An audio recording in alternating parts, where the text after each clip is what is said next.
Well, good morning. Go ahead and grab a seat, grab a seat, grab a seat. I'm excited that you're here and a part of Element this morning. Thanks for being a part of our church. You guys see those connection cards there in front of you. You can take a minute, fill those out, drop them in the popcorn bucket later in our service, and we greatly appreciate it. But as we get started this morning, I want to start with a story about Noah. So one of the things that Noah loves is keys, and I'm not really sure why. I know he shakes them around. I know they jingle. I know he has a good time with them, but he loves to just walk around and shake some keys. Not really a problem until we have to drive somewhere, and I need those keys. And so one of the things that we've done as a couple is figure out ways to kind of like convince him that somehow he has the keys. And so like I'll give him like the boat key and he can hold on to that and he can shake that. And whenever I have to take my keys from him, it's not that big of a deal. But I spend a lot of time in life already looking for my keys because I misplace them, right? And my norm is, Kim, where did I put my keys last? And then she always knows, and it's really helpful. But the nightmare recently has been that Noah takes my keys and we have no clue where he puts them. They just find these nooks and crannies that I didn't even know existed in my house, and he walks around with them. But what we've kind of learned is that if I have to take my keys and I don't want him to cry, I got to replace it with like another set of keys so he can shake those around and have a good time. And so it's worked somewhat, except a couple weeks ago, this past week really, I was taking out the boat, and I was like, all right, here's the boat key, and he's playing with that, and he's having a good time, and I went and moved the car and backed it up and got everything ready, and I go to drop the trailer down on the back of the car, and I'm like, all right, I need the boat keys, so I got to go back in the house. So I like turn my car off, I go running in the house, I go to grab the boat key from him, he immediately begins to let me know that he doesn't like that. I hand him my keys, and he seems satisfied, and I'm like, all right, everything is good. Get the boat hooked up, and now it's time to leave the house. And I'm like, he's not going out with us. I need my car keys, and I need the boat keys. Thank God I'm not staying here, right? And so I just took them and ran, shut the door. Kim got to deal with it. It was fun for her. In any case, here's what I've learned. He doesn't like sharing. And I didn't teach him that. I didn't coach him to that. I didn't tell him you have to protect your stuff. He doesn't even have an older sibling that takes all of his crap. He just doesn't like sharing. If I roll around on the floor with him and I build towers and he knocks them over and he picks up drumsticks and I want to take one of the drumsticks and let him have one of the drumsticks, he wants both of them even if it's just sitting next to him.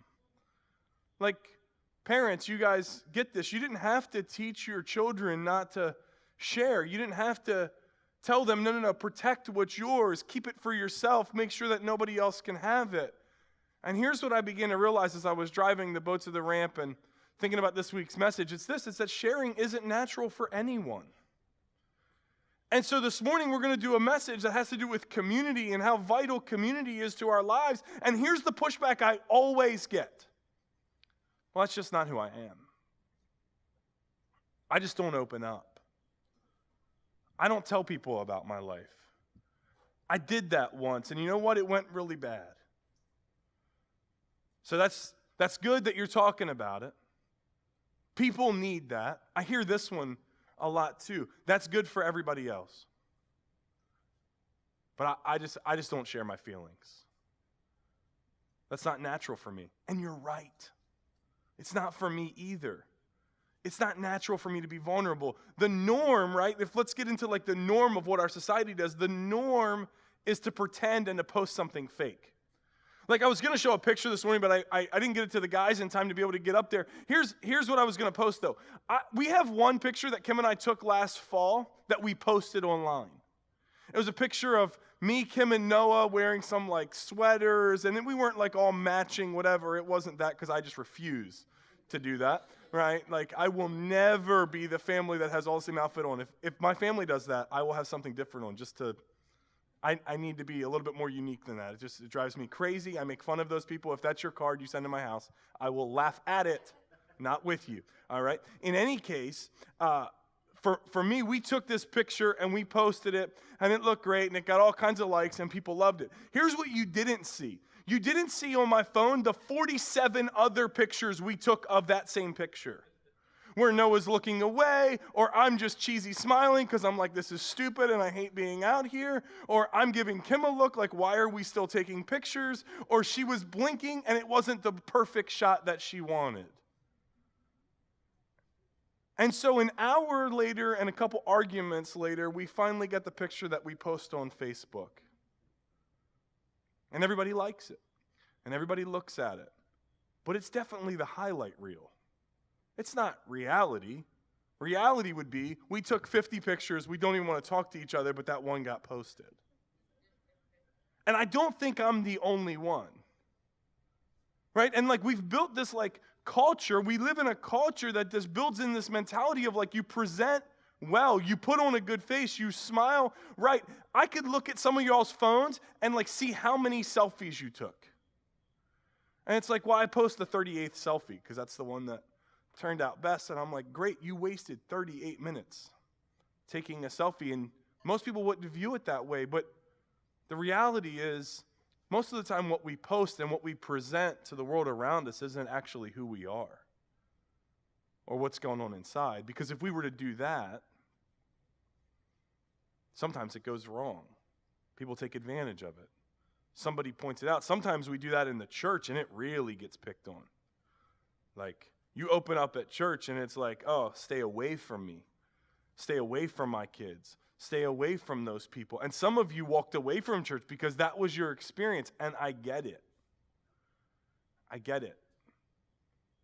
And that's why we as a church, we've taught on groups before, or we've taught on community before, and we've talked about the necessity of it. One of the things that we've really leaned into is the idea of, at Element, we say me too. And this was before the whole hashtag movement came out. Not that I have a problem with that, but we were doing it a long time ago, and we were saying, listen, a lot of churches and a lot of places and a lot of people will tell you, you should. You open up and you get real and you say, my marriage is struggling and things are going wrong and we're struggling financially and we're trying to figure it out. And a lot of people come in with, you should, you should, you should.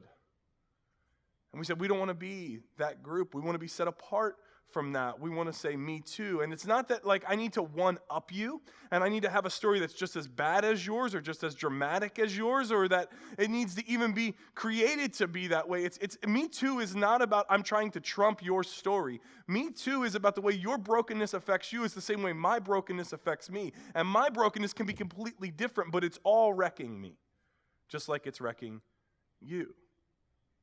And part of being relationally authentic is the ability to say me too when you hear somebody else's vulnerability. We don't want to respond with you should. It's not that we can't give truth and say, hey, there's a better way than that. Let me help you through that. Let me walk alongside you in it. But it's that we start with me too. I get it. I get the pain and the struggle and the temptation and the frustration. And let's figure out a way to walk through this together. And then the other thing that we've taught on a lot about community, and we taught on this more recently, some of you are going to remember this, is that the local church, when it was established like a couple thousand years ago, when the local church is established, the Greek word that they used for that was ekklesia, and that word is used, and we see it 140 times in the New Testament. So from the time of Christ on, we see that word used very often throughout the 27 books of the New Testament. And what we see a lot is that they use the phrase one another. And it's like, love one another, care for one another, encourage one another, challenge one another, admonish one another, correct one another. It's not just all hugs and kumbaya. It's like call people to more. Sacrifice for one another, forgive one another, bear one another's burdens. And we get all of these one another statements throughout the New Testament. And when we taught on it before, I made this grand statement that doesn't make a whole lot of sense if you don't understand the context, but it was that the purpose of the local church was to one another well. And our calling as believers, as followers of Jesus, set apart from the rest of society, because we could do what the rest of society does. But we're called to something greater than that. We're called to one another well. And so as I began to prepare for like Element's second core value and how I'm going to preach it, I'm like, well, I've already preached me too. I can remind some people of some things, but I can do that in the context that I just did it. It takes me 2 minutes. I could remind some people about one another well. I don't want to spend the whole message recapping everything. So I began to think through, what is it that would set us apart? What is it that if we could get it, that if we would embrace it, that if it was so much of our like DNA here that would just set us apart? And I found a passage that I've never taught on, and to be honest, I've never thought of teaching on in Scripture because it's just weird. There's some strange things in here, but I think it gives us a clue and some insight into something that God wanted in the DNA of his people. And so to set it up, let me tell you a little bit about what's going on. There's a guy named Luke. He lived in the time of Jesus. He spent time with Jesus' apostles. He definitely would have been around Jesus from time to time, but he wasn't one of the disciples. Like he wasn't one of the 12, but he would have been around them. He was a doctor. He was friends with Peter. Many people believe, I would believe that the book of Luke that we find in the New Testament is the third gospel. Luke's account is actually Peter's account of the gospel, and Luke would have done thorough research. And so if you're one of the people who would say, listen, I'm a skeptic, I want like a scientific approach, I want somebody who's asked a lot of questions and done a lot of research and confirmed a lot of stories, Luke is your guy. Luke is believed to be the most authentic of the books, not because he spent all the time with Jesus, but because he spent all the time doing the research to make sure that he didn't miss a dot on an I or a cross on a T. He wanted to make sure that it was perfect. And so Luke writes what we believe is Peter's account of all the time that he spent with Jesus. And so we have like the life of Jesus, and then there was a second book that was attached to that. Now in our Bible, it's broken up by the book of John, but in that day, Luke would have written it just as one big thing. So you had the book of Luke, the Gospel of Luke, which is the life of Jesus, and then the very second thing that he writes is the Acts of the Apostles.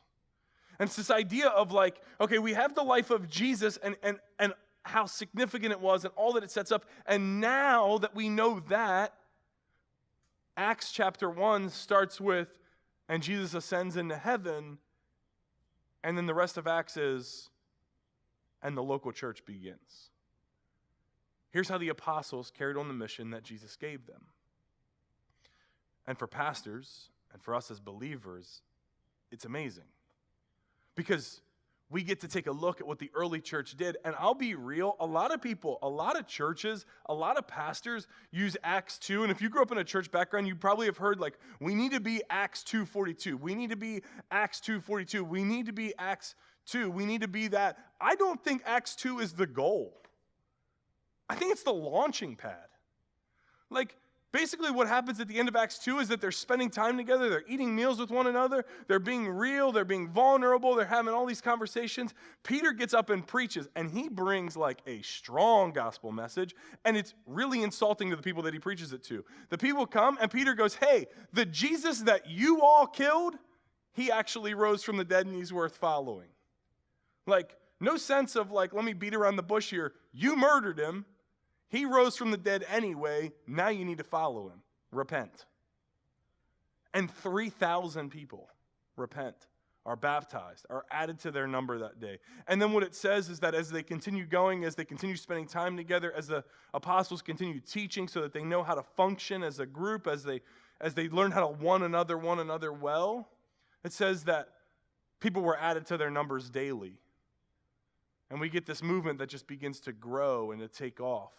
And in Acts 3, we see the apostles teaching and training and helping them understand some things. And then Acts chapter 4 continues that. And we get to the end of it, which is where we're going to pick it up. And it's kind of like the last moment before something goes wrong. And take a look at this passage. It says, all the believers were united in heart and mind. That sounds great. And they felt that what they owned was not their own, so they shared everything that they had. The apostles testified powerfully to the resurrection of the Lord Jesus and God's great blessing that was upon them all. And then there were no needy people among them, because those who owned land or houses would sell them and bring the money to the apostles to give to those in need. Now let me just do one quick off-ramp just for my own sanity. This is not a promotion of socialism. This isn't a promotion of everybody thought that everything was theirs. No, that's not the case. If I owned something and you walked into my house, you were walking into my house, and if you decided to take something, you were stealing from me. That's the way that it was in the early church. But what they did have was this. If I owned something and I heard about a need that you had, I would feel compelled to help with it.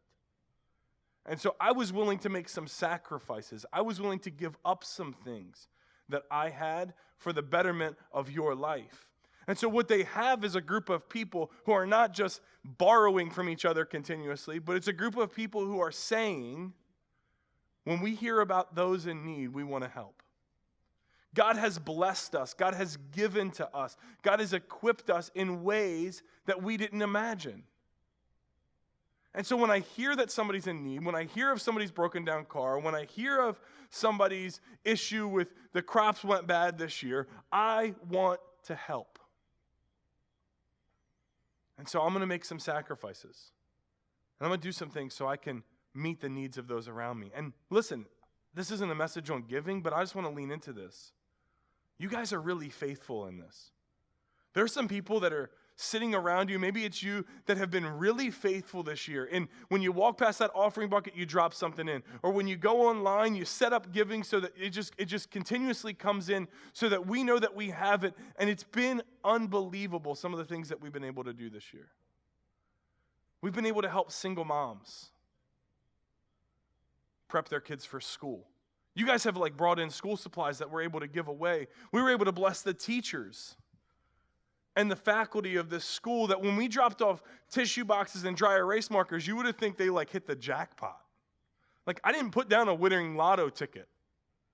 I just said, hey, here's some tissue boxes and some dry erase markers, and they were unbelievably blessed by it. They thanked us. The staff here sent us a long thank you note that was just appreciative of what we were able to do. We've been able to just be a blessing to people. Then we have another thing, those are the public things we do, but we have a specific line in our budget that's just called benevolence. And it's just it's a private line where me and a few other people are able to sit down and talk about what are the needs that we see specifically in the lives of people at Element and the lives of people that are connected to Element. And we've been given this pot of money that's not that large. We're talking about $100 a month that we're able to just take and bless people with. And so when we hear about the family whose life is falling apart because the dad made some decisions that ended him up in jail and losing his job, and the mom's having to sell the house, and 4 kids have to figure out how to get ready for school, we're able to send them a check for a few $100s and say, we'll take care of school supplies. And you go, where's that lady? She doesn't go here. She's not a part of Element. Some of us heard her story. We know the family. And instead of coming in and go, well, you should have known. You should have done something different. Maybe you should have your eyes open a little bit more. We just said, hey, we got you. Because people are generous and they believe in reaching people outside of us. And so we send it. And we were just a blessing. And we don't really get thanked for those because we want to do it as anonymously as we can. And I appreciate that about you. I appreciate that you all are willing to give, to dig deep, to say we want to further the mission of what we have at Element. We've been blessed here, and we want to continue to make a difference. We want to be a blessing to those around us. So it's not even a sacrifice. It's just it's a moment when I get to be generous.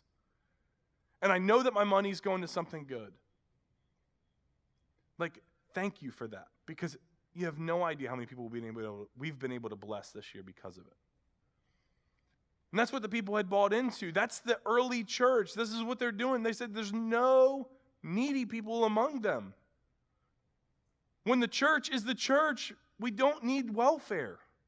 And that's not a statement about welfare. That's a statement about we can help one another. We can pick one another up. We can care for one another well. And then he focuses on one guy. He says there's one guy here. For instance, there's a man named Joseph, who the apostles nicknamed Barnabas, which means son of encouragement.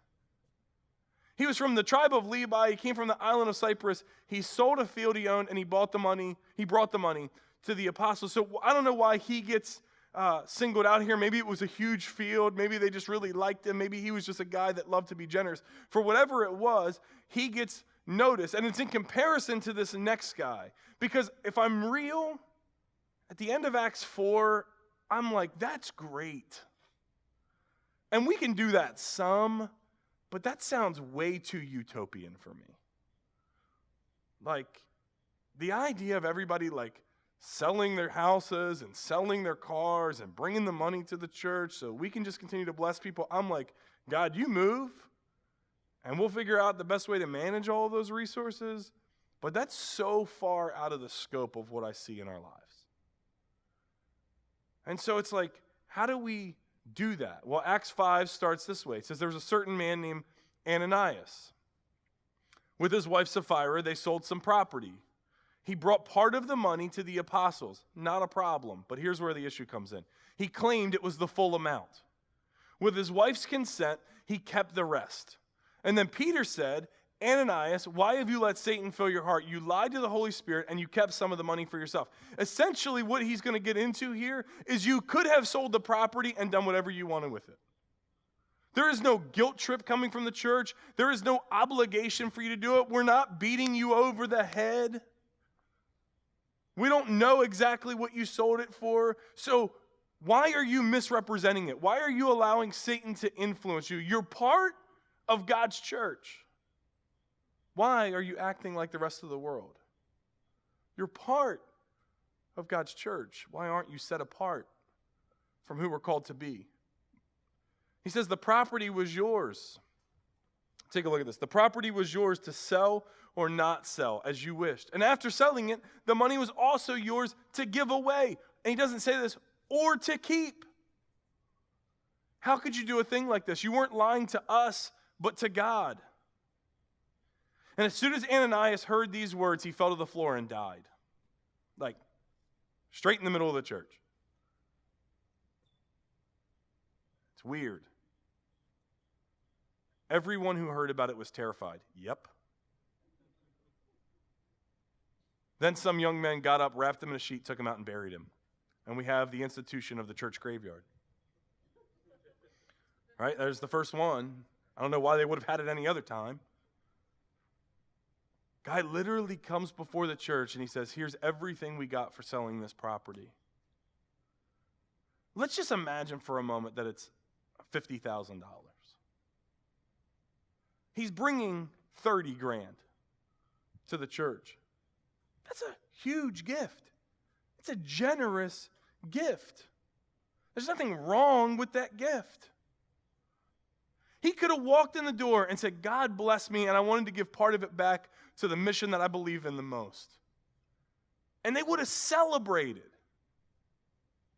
Instead, he went to his wife and goes, hey, let's just tell him it's the whole thing. It'll make us look better. She goes, yup, that sounds good to me. Maybe then we can get invited over to the pastor's house. Maybe then we can be a little bit closer to Peter. Maybe then the people will look up to us a little bit more. And so they come in with their 30 G's and they put it down on the table. And when Peter asks about it, he says, yeah, that's all of it. That's everything we sold the property for. And Peter immediately just calls him out.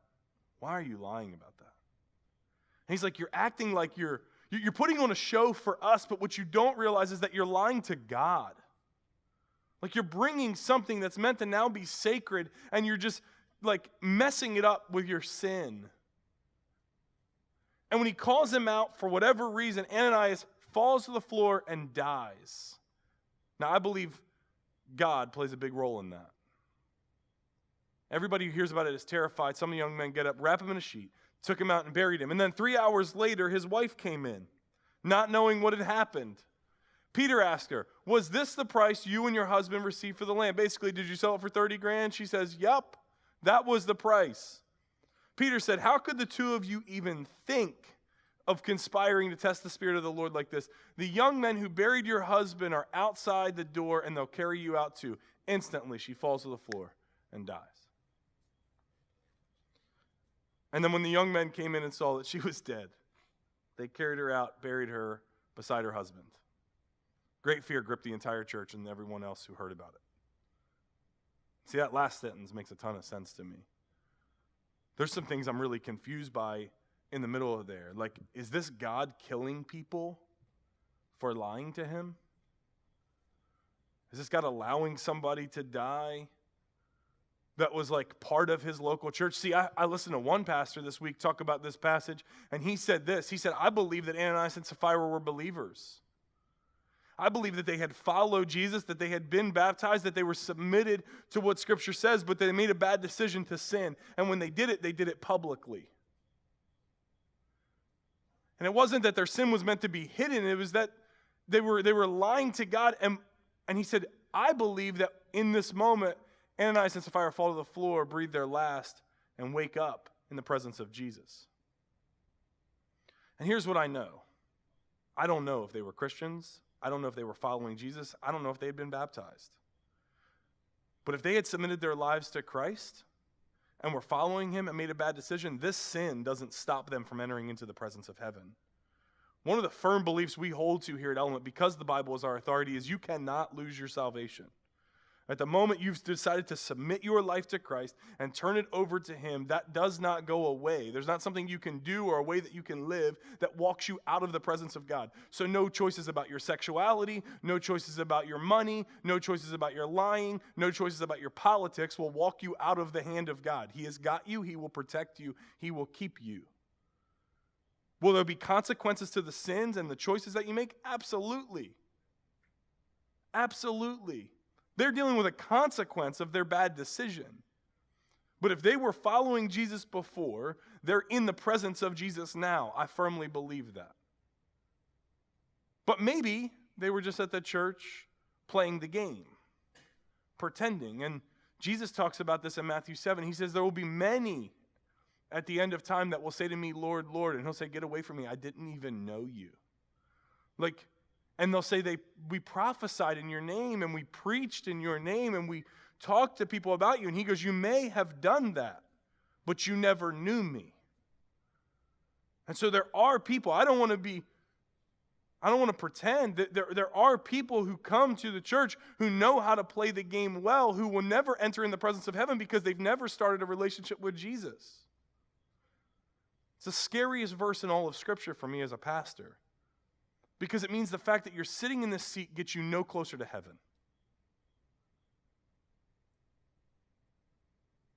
But God tells me it's his place to judge that, not mine. He says, Ryan, you look at the outside, I see the heart. And that's what I care about. So you do your best, and I'll take care of the rest. And so whether they're with Jesus now or not, I don't know, but it's not related to this decision that they made. It's related to, did they ever decide to submit their lives to Christ or not? But regardless of where you think they are, it still comes back to the question of why would God do this? Why would he allow people to die in the midst of his church for lying? Why would he take their life from them? Well, the best thing that I could say, or the thing that helped me the most with this story and understanding it, is to begin to think of what it is to be an entrepreneur or to start something, to have an organization or to lead something. Those in the room who have ever started something or are leading something, especially in its early stages, you're going to get this as soon as I say it. The DNA of an organization is vital in its birth moments. You have to protect it. One speaker puts it this way. He said, it's as if the vision and DNA of an organization is a ball of Jell-O. And if I take it and I throw it at this wall, it will stick. But immediately, it will start to mold into something that it's not meant to be. And he talks to leaders and he says, your job is to put your hands around it and to hold it, to protect it, to guard it from everybody else's opinion of what it should be, from all the ways that it would mold, from all the ways that it would be easier. It's your job as the leader to protect the DNA of this young thing that you just started. And at the beginning of God's church, that's going to come for centuries after this, I fully believe God's protecting the DNA of his church. And he says, listen, it's easy, and it's normal, and it's typical to pretend.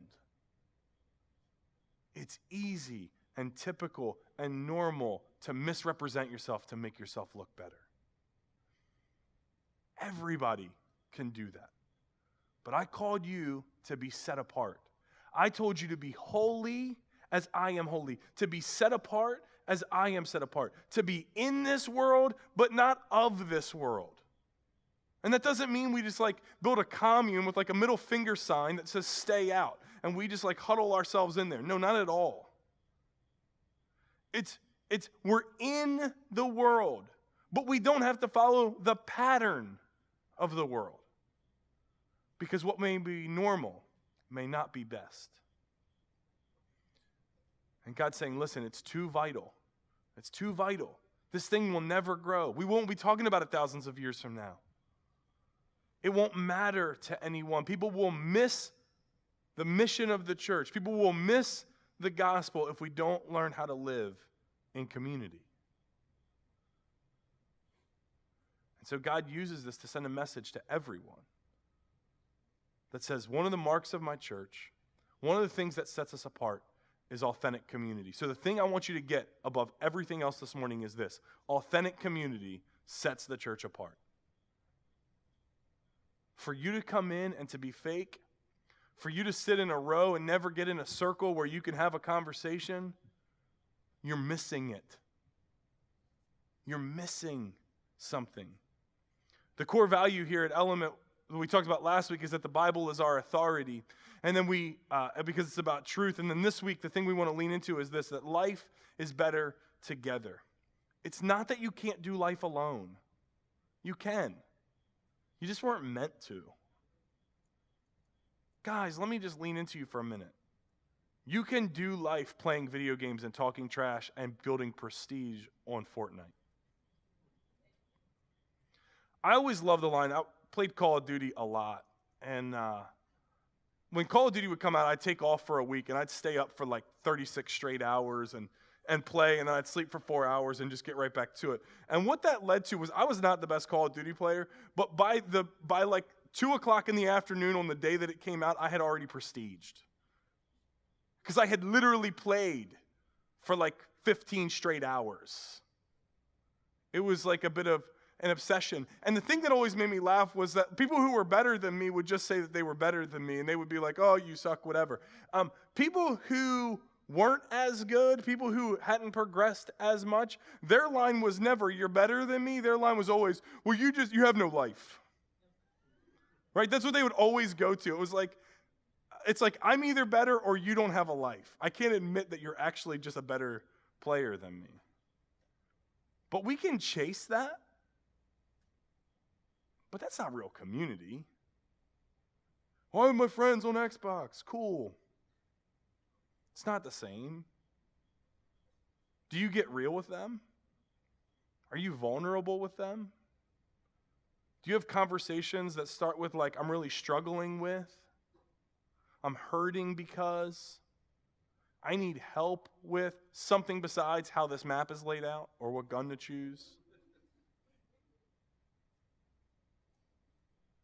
Well, that's not me. I just get on social media. Great. Is the pictures you post on Instagram the best representation of what's actually going on inside of you? Moms, is the life you live on Facebook really your life? See, Kim and I have this new policy that we just kind of instituted in our house that like we don't really clean up that much for guests coming over. And I don't mean that like we just have a dirty house. I mean like we want to take care of our house in a way that like we're not stressed about it. But here's what I'm done doing. I'm done apologizing that I have a 1-year-old who brings out all of his toys and puts them all over the place. When you come to my house, it looks like a 1-year-old has been there because he has. There's days where it looks like a tornado has come through because he has. And there's days where it looks a little bit better. But I'm not trying to like put on something that isn't who we are. Is the life you live on Facebook really who you are, or is it just the best representation you can come up with that you think will please other people and get the most likes? It's normal to do that. But authentic community is what sets us apart. Life is better together. You go, that's nice, but I don't share. We already started with that. Our norm is not to share. But if we're going to be part of God's church, if we're going to be set apart, then being real and being vulnerable is what will do that for us. And so we've got to create an environment. We've got to find a place where we can be real and we can be vulnerable with one another. And so at Element, the best place that we believe that happens is in our groups, because rows are great on Sunday morning, but circles are where we can get real and vulnerable. Sitting down with somebody, putting our knees underneath their table and having honest conversation, that's where that moment happens.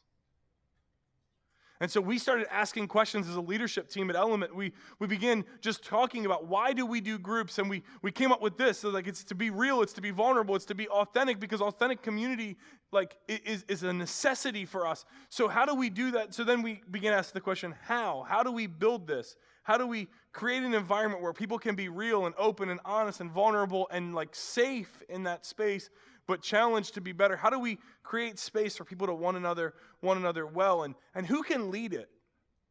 Because I'm leading and I'm doing some different things, and this isn't a realm where I can step into. And honestly, the first time I led small groups here at Element, we had a group of people, 2 people who are in leadership still, who came to me and said to me, "You're not a good group leader."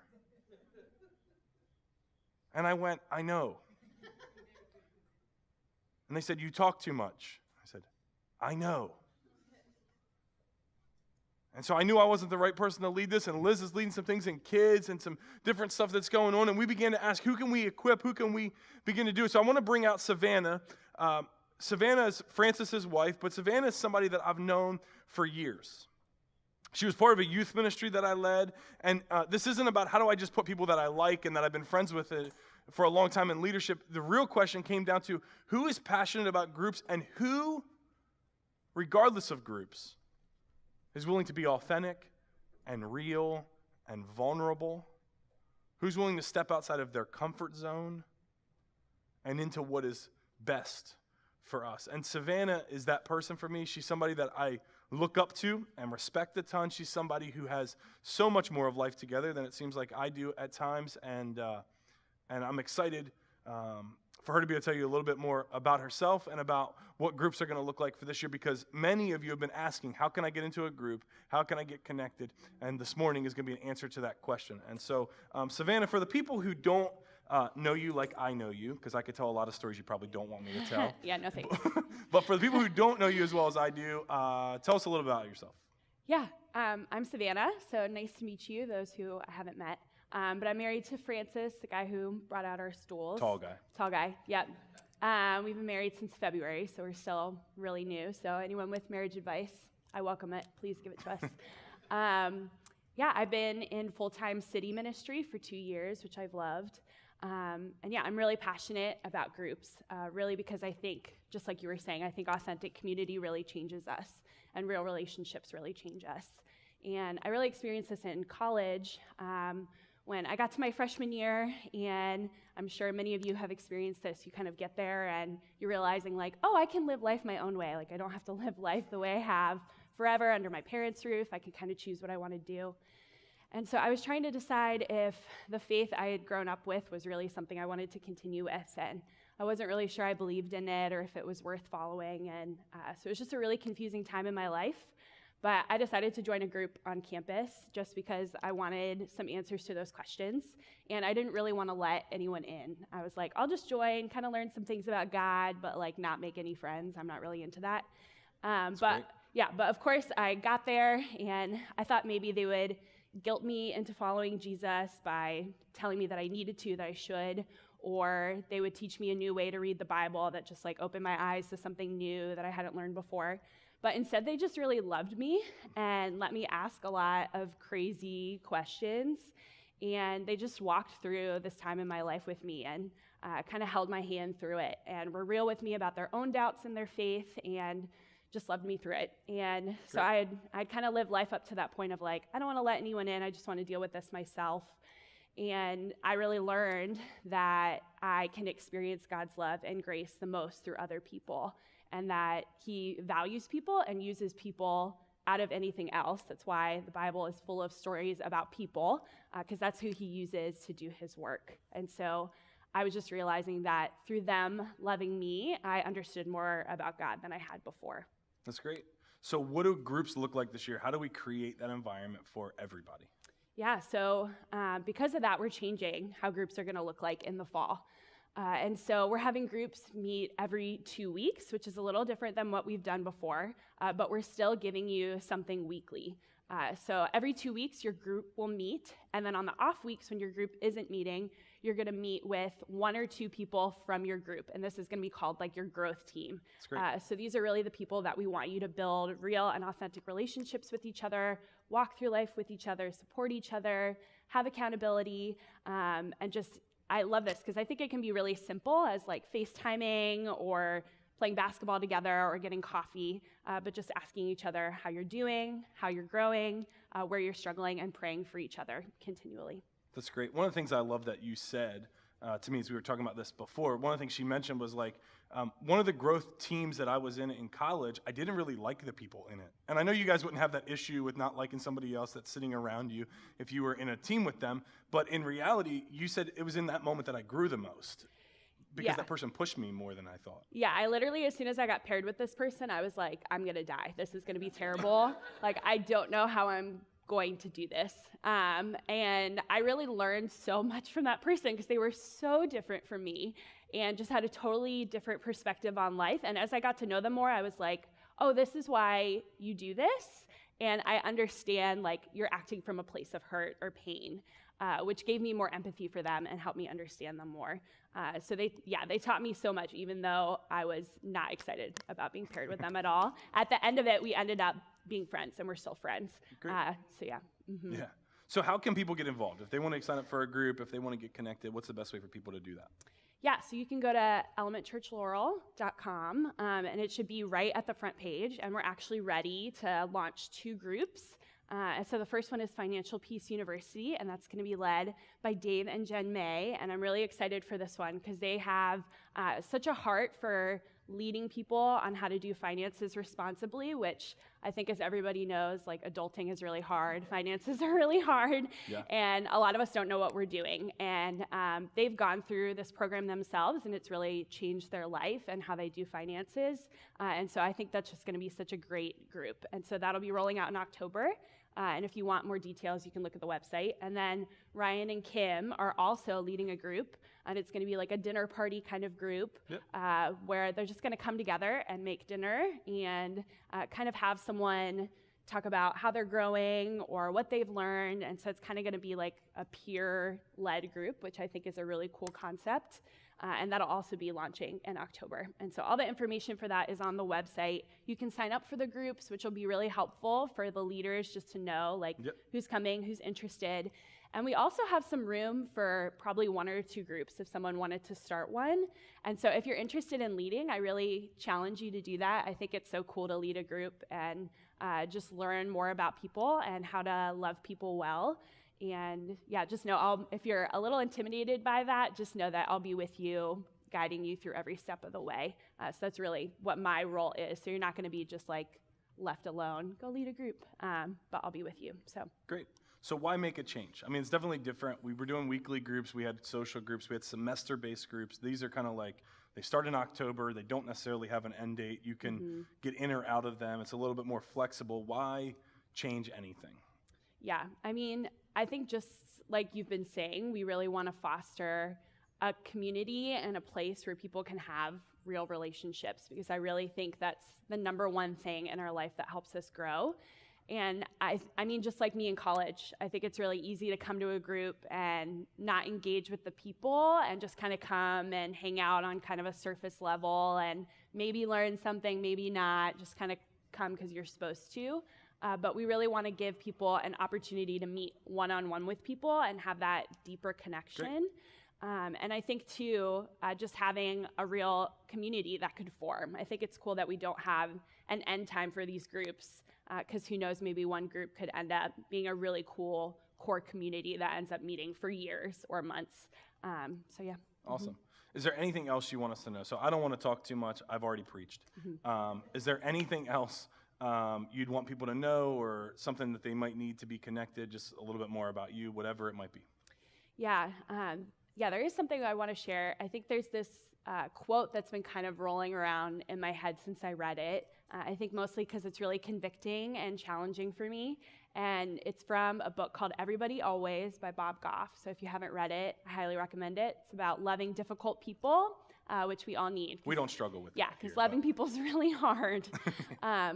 And so he says, when I'm looking for a plan, God often sends me a purpose, or a person. When I'm looking for a plan, God often sends me a person, which I love because I think, just like you were talking about, often when I'm dealing with something or struggling or confused, I want to just deal with it myself and kind of isolate myself, look like I really have it all together when inside I'm like a hot mess. And it's so convicting for me to think about how God works so much through people. And if I don't trust the people in my life enough to speak into my life and give me wisdom and guidance, then I'm really doing myself a disservice. And I think so often if I'm struggling through something, God sends someone who is dealing with the same thing as me so they can empathize with me and tell me too.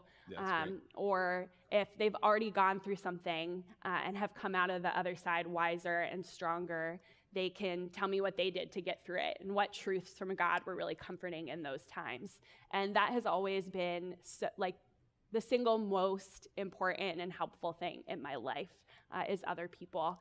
And yeah, so I would just encourage you guys to, just like Ryan's been saying, I think that sharing and being vulnerable is really difficult and hard, and it's hard to kind of put yourself out there and have a risk of being hurt or rejected.